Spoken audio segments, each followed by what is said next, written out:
You, John Fitzgerald Kennedy, do solemnly swear. I, John Fitzgerald Kennedy, do solemnly swear.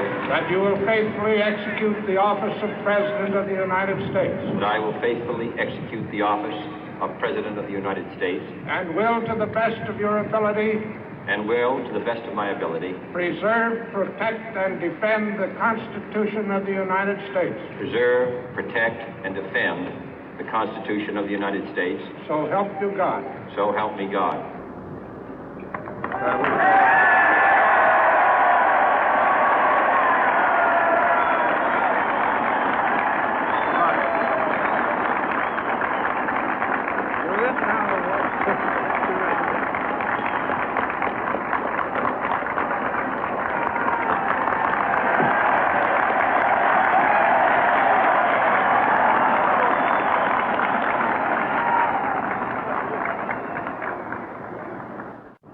Vice President Johnson, Mr. Speaker, Mr. Chief Justice, President Eisenhower, Vice President Nixon, President Truman, Reverend clergy, fellow citizens. We observe today not a victory of party, but a celebration of freedom, symbolizing an end as well as a beginning, signifying renewal as well as change. For I have sworn before you and Almighty God the same solemn oath our forebears prescribed nearly a century and 3/4 ago.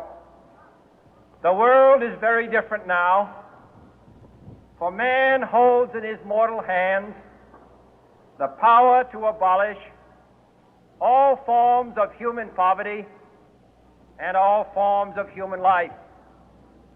And yet the same revolutionary beliefs for which our forebears fought are still at issue around the globe.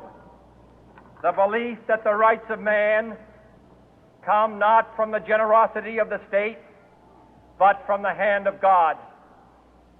We dare not forget today that we are the heirs of that first revolution.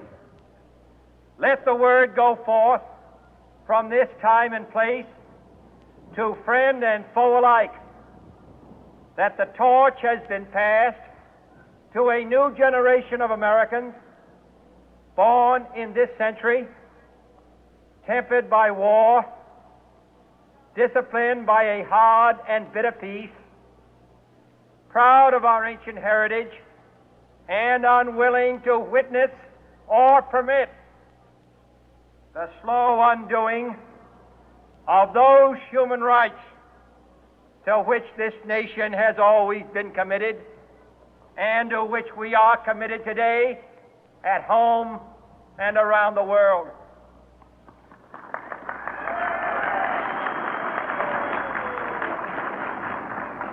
Let every nation know, whether it wishes us well or ill, that we shall pay any price, bear any burden, meet any hardship, support any friend, oppose any foe to assure the survival and the success of liberty.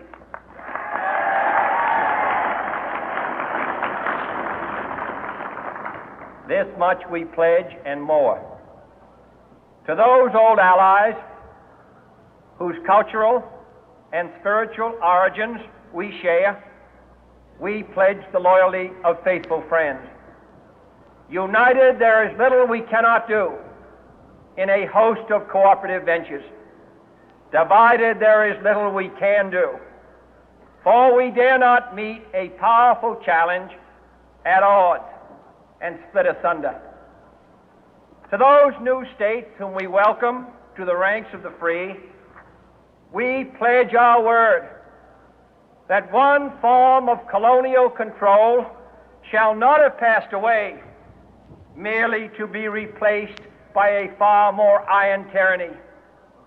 We shall not always expect to find them supporting our view, but we shall always hope to find them strongly supporting their own freedom, and to remember that in the past, those who foolishly sought power by riding the back of the tiger ended up inside.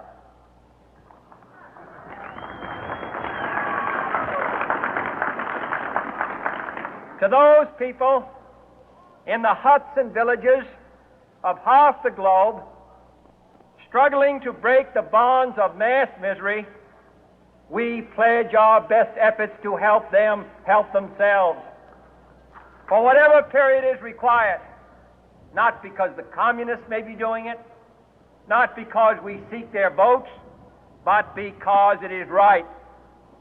If a free society cannot help the many who are poor, it cannot save the few who are rich.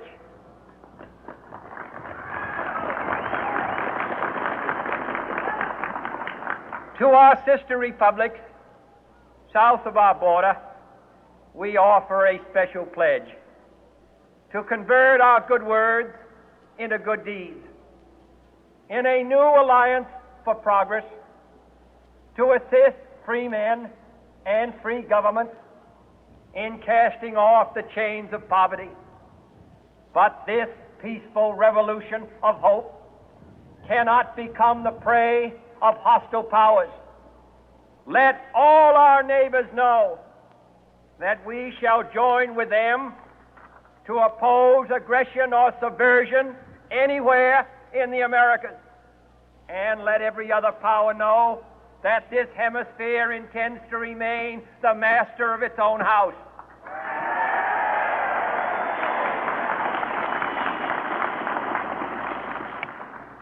To that World Assembly of Sovereign States, the United Nations, our last best hope, in an age where the instruments of war have far outpaced the instruments of peace, we renew our pledge of support to prevent it from becoming merely a forum for invective, to strengthen its shield of the new and the weak, and to enlarge the area in which its writ may run. Finally, to those nations who would make themselves our adversary, we offer not a pledge, but a request that both sides begin anew the quest for peace. Before the dark powers of destruction, unleashed by science, engulf all humanity in planned or accidental self-destruction, we dare not tempt them with weakness, for only when our arms are sufficient beyond doubt can we be certain beyond doubt that they will never be employed. But neither can two great and powerful groups of nations take comfort from our present course, both sides overburdened by the cost of modern weapons, both rightly alarmed by the steady spread of the deadly atom, yet both racing to alter that uncertain balance of terror that stays the hand of mankind's final war. So let us begin anew, remembering on both sides that civility is not a sign of weakness, and sincerity is always subject to proof. Let us never negotiate out of fear, but let us never fear to negotiate.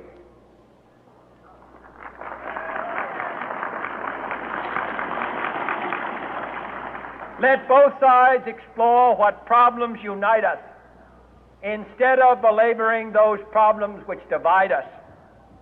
Let both sides, for the first time, formulate serious and precise proposals for the inspection and control of arms, and bring the absolute power to destroy other nations under the absolute control of all nations.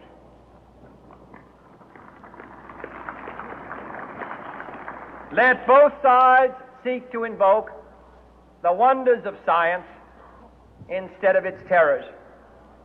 Together, let us explore the stars, conquer the deserts, eradicate disease, tap the ocean depth, and encourage the arts and commerce. Let both sides unite to heed in all corners of the earth the command of Isaiah to undo the heavy burden and let the oppressed go free. And if a beachhead of cooperation may push back the jungle of suspicion, let both sides join in creating a new endeavor, not a new balance of power, but a new world of law